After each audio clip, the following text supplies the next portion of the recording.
Hello everyone, Bashir Khan B4 basic channel की तरफ से एक दफ़ा फिर आपकी खिदमत में हाजिर है। आज हम बात करेंगे एक्सेल के एक और पावरफुल टूल के बारे में, जो कि है टेबल्स।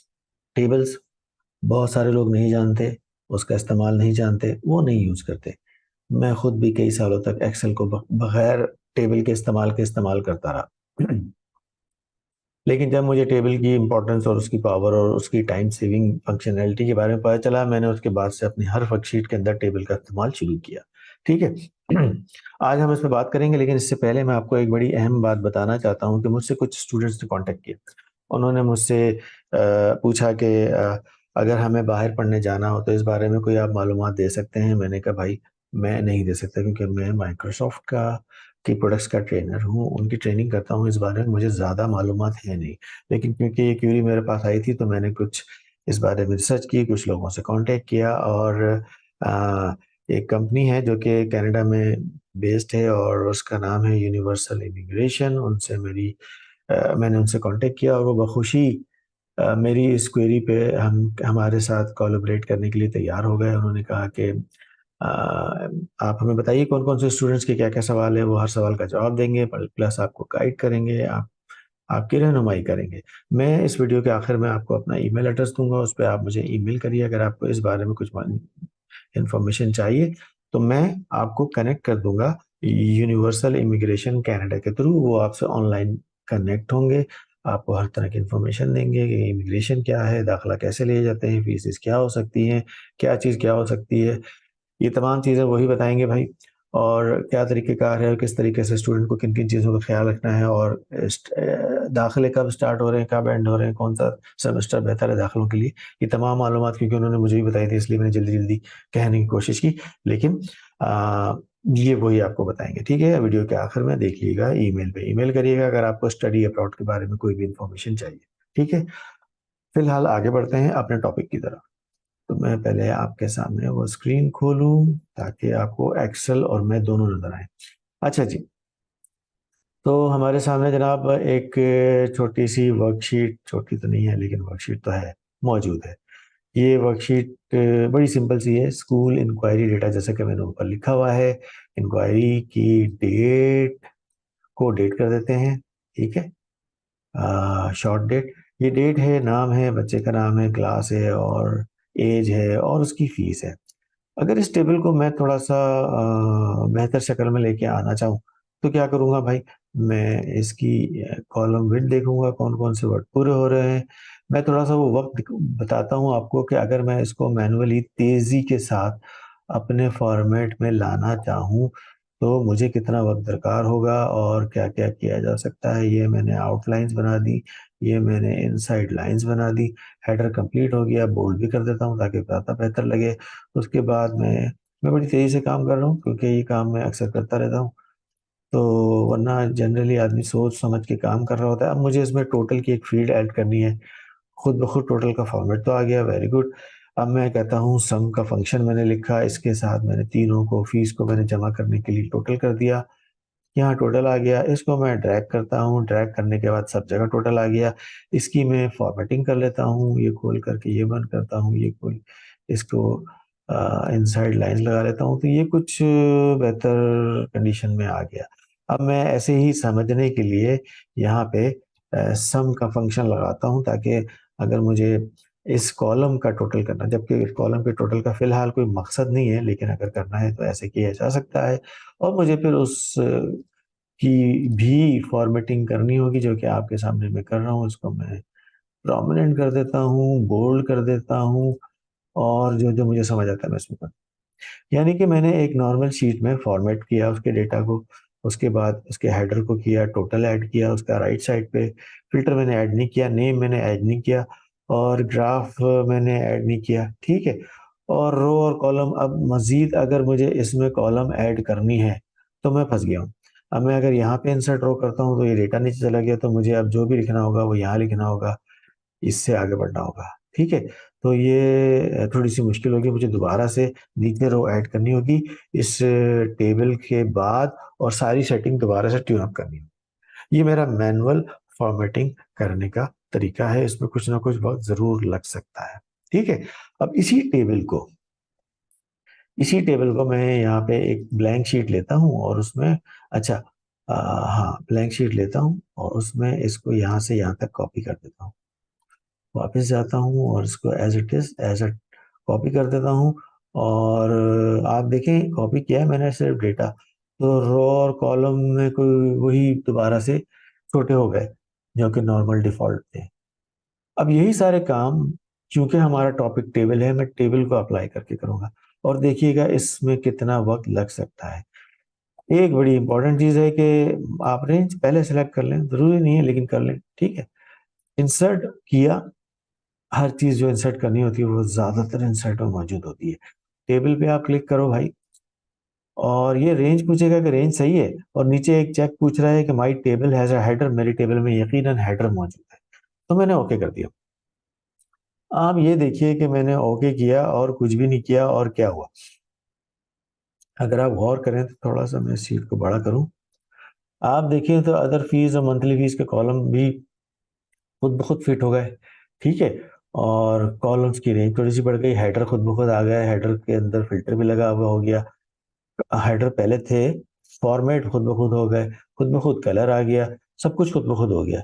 अच्छा जी, इसको थोड़ा सा छोटा करता हूँ, ठीक है। डेट को जरा सही कर लेता हूँ कि डेट का फॉर्मेट मेरा सही विजुलाइज हो, तो इसको मैं ठीक कर लेता हूँ। तो ये थोड़ी थोड़ी मैंने सेटिंग दोबारा से अपने हिसाब से छोटी कर दी ताकि स्क्रीन पे भी थोड़ी जगह बन जाए मजीद कुछ काम करने के लिए।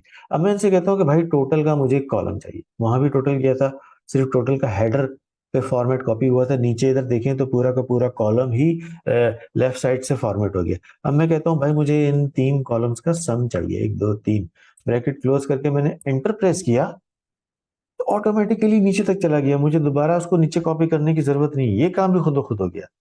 Very good. इसका मतलब बहुत सारी चीजों में इसने मेरा वक्त बचा दिया। और टेबल क्या क्या कर सकता है, जब भी आप कोई टूल ऐसा यूज करते हैं जिसमें कि मजीद डिजाइनिंग ऑप्शन अवेलेबल हो, तो एक टैब यहाँ खुल जाता है। अभी टेबल पे मैंने क्लिक किया हुआ तो टेबल का टैब खुल गया है। टेबल के टैब में जो सबसे पहले मजे की चीज है वो है जनाब आली, अगर मैं इसमें कोई कलर थीम ऐड कर लूँ, मुझे ब्लू अच्छी लगती है, मैंने ब्लू ऐड कर दी। आपको जो कलर थीम चाहिए आप वो कर लीजिए, ठीक है। अच्छा, इसके अलावा यहाँ पे बहुत सारे ऑप्शंस मौजूद हैं। इस टेबल का मैं नाम, टेबल 6 आया हुआ, यहाँ मैं ABCD नाम रख सकता हूँ उसका। ABCD मतलब मैं अपनी मर्जी से कोई ना, ये एंटर जरूर करिएगा, अपनी मर्जी से कोई नाम जरूर रख सकता हूँ, ठीक है। डुप्लीकेट ये रिमूव कर देता है, समराइज पिवट टेबल के साथ कर सकता है। वो इसका मतलब ये है कि टेबल पिवट टेबल से भी कनेक्टेड है, तो ये तो बड़ी इंटरेस्टिंग बात होगी, देखते हैं। अच्छा, एक्सपोर्ट रिफ्रेश ये चीजें फिलहाल, अभी ये हेडर वाले ऑप्शन है, हेडर को क्लिक किया गायब हो गया, हेडर को क्लिक किया वापस आ गया।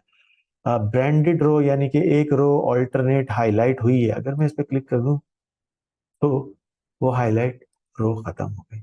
अगर मैं कहता हूँ ब्रांडेड रो नहीं बल्कि ब्रांडेड कॉलम चाहिए, तो ऑल्टरनेट कॉलम जो है वो हाईलाइट हो गई। मैं कहता हूँ नहीं, ये रो ज्यादा विजिबल लगती है, देखने में बेहतर लगती है, तो इसको यूज कर लेते हैं। फिल्टर का बटन आप चाहें तो रखें, चाहें तो हटा दें, सब टू यू, ठीक है। तो ये है टेबल की functionality, with in few clicks और आपके पास सारी फॉर्मेटिंग ऑटोमेटिकली अप्लाई हो, टोटल खुद ब खुद आ गया। और अगर आप चाहें तो और क्या कर सकते हैं, इस टोटल रो भी ले सकते हैं कि जी इस पे क्लिक किया आपने, नीचे टोटल भी खुद ब खुद लिखा हुआ आ गया और ये भी खुद ब खुद आ गया, ठीक है। तो इस तरह आप ऑटोमेटिकली टोटल भी ले सकते हैं। अब बात हुई कि अगर मुझे इसमें नई रो ऐड करनी हो तो मैं क्या करूंगा। एक तरीका तो ये है कि मल्टीपल रो के लिए मैं इसको ड्रैग कर लूं, तो ये मल्टीपल रोज ऐड कर देगा। और मल्टीपल रोज ऐड करने के बाद ये सारी फॉर्मेटिंग भी नीचे ना साथ साथ हर रो में खुद ब खुद, हमें खुद से कुछ भी करने की जरूरत नहीं है, टोटल जो है उसकी फॉर्मेटिंग वहां अप्लाई हो जाएगी, ठीक है।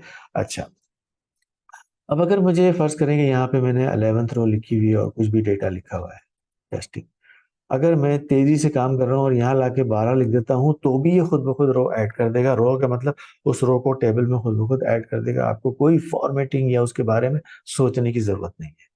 तो ये है इसकी पावर और इसकी स्ट्रेंथ, ठीक है। एक और काम की चीज मैं आपको बताऊं, बहुत काम की चीज है जो कि आप यकीनन अप्रिशिएट करेंगे, और वो है कि अगर मैं अपने अपने सिंपल टेबल में जाऊं, इसमें मैं जो डेटा रो, जो कि सीरियल नंबर 9 पे डेटा है, इसको मैं डिलीट कर रहा हूँ, एडिट डिलीट रो, एंटर, ये चला गया। ठीक है, अब मैंने रो डिलीट कर दी है और ये रो तो गई, कंट्रोल जी करूंगा, ये रो वापस आ जाएगी। है कि नहीं? मजे की चीज है ना। अब यही काम मैं यहाँ करता हूँ तो यहाँ भी ये फैसिलिटी मौजूद है।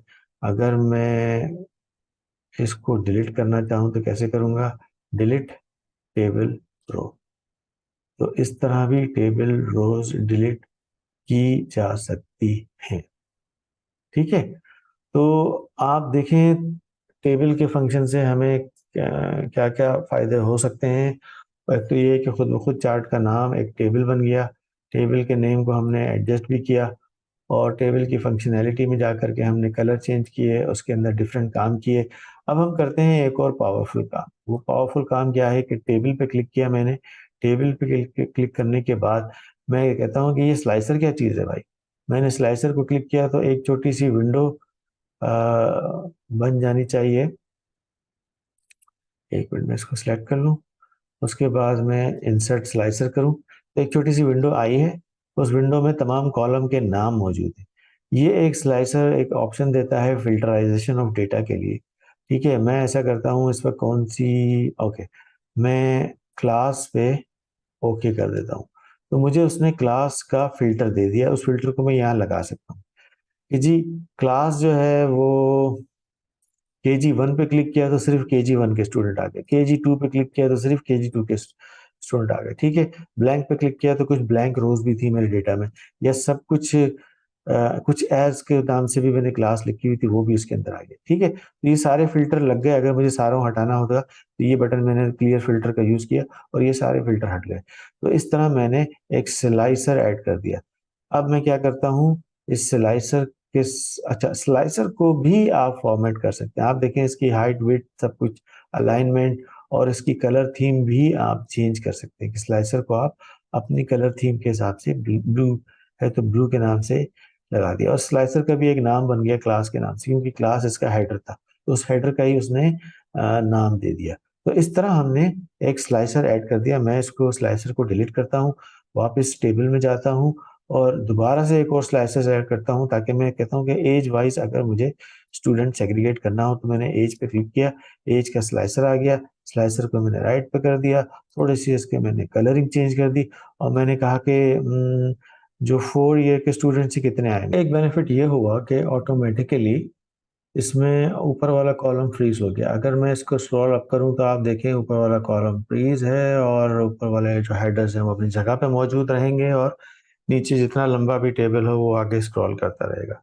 तो ये एक और बेनिफिट है। अच्छा, हम बात कर रहे थे, हमने स्लाइसर की बात की, स्लाइसर को इस्तेमाल किया, एक चीज़ और इस्तेमाल करते हैं। मैं टेबल को दोबारा सेलेक्ट करता हूँ और जाता हूँ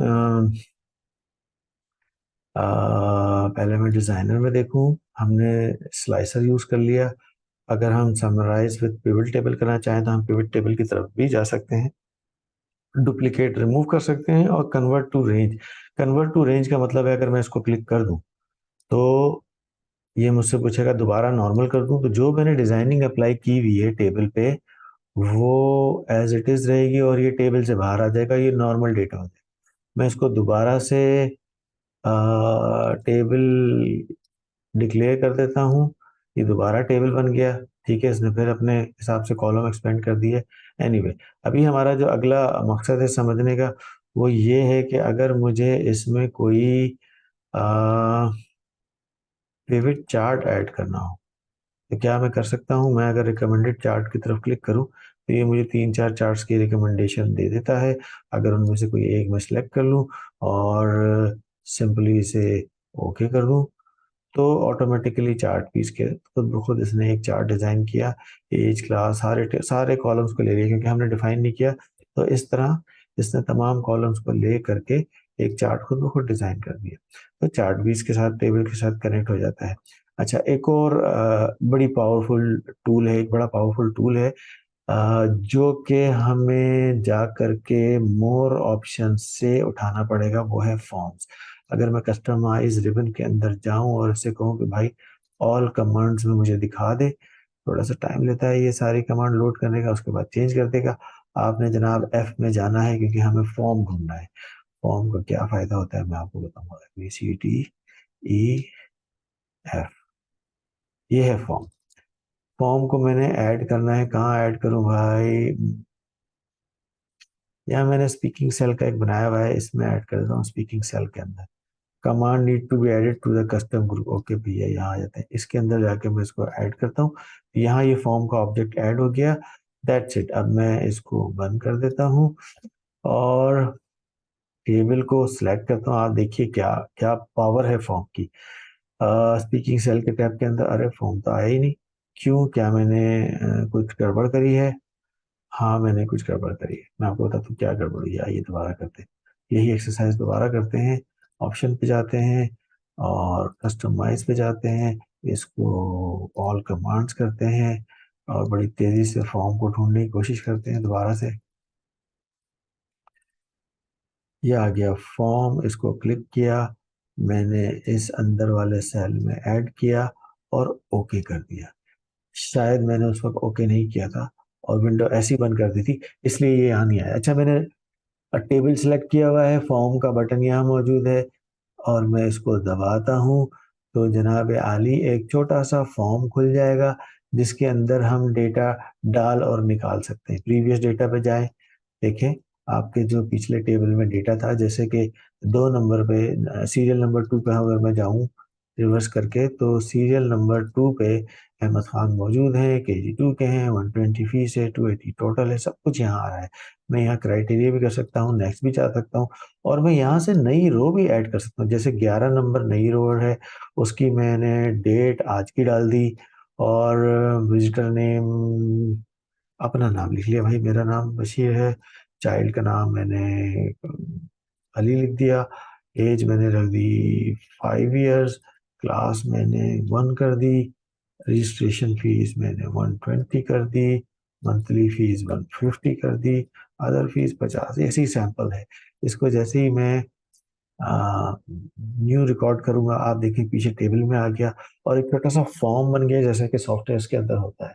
तो new delete restore everything is going to be work through this form. तो ये फॉर्म की भी पावर है और टेबल की भी पावर पावर है। हम दोनों इन दोनों हमने इन दोनों दोनों चीजों को कनेक्ट कर दिया, आपस में मर्ज कर दिया और इससे बेनिफिट हासिल करने की कोशिश की। ठीक है, तो ये है जनाब वाई वी यूज टेबल। ये सारी बातें मैंने यहाँ लिख भी दी है।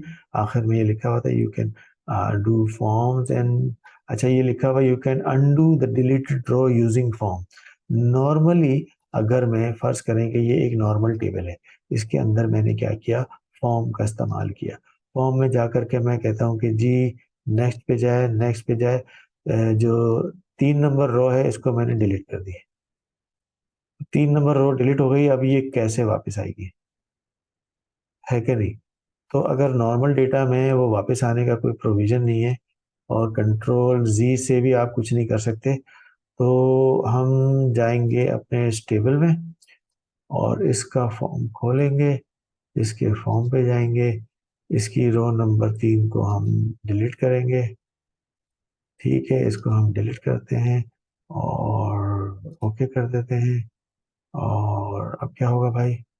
अब अगर हम रो नंबर 3 को यहाँ लिख करके एंटर करें तो डेटा वापस आ जाएगा। 3 नंबर रो नजर आ रही है आपको? तो इस तरह हमने रो नंबर 3 को वापस से रिस्टोर भी कर लिया। ठीक है, तो ये एक बेनिफिट है टेबल को इस्तेमाल करने का। आई होप कि आपको टेबल के फायदे समझ आए होंगे और यकीनन अगर आपको इस वीडियो से कुछ भी सीखने को मिला है तो मेरी आपसे दरख्वास्त है कि इस वीडियो को लाइक करिएगा और इस चैनल को ज़रूर सब्सक्राइब करिएगा। इजाज़त चाहता हूँ। Thank you very much. Good bye.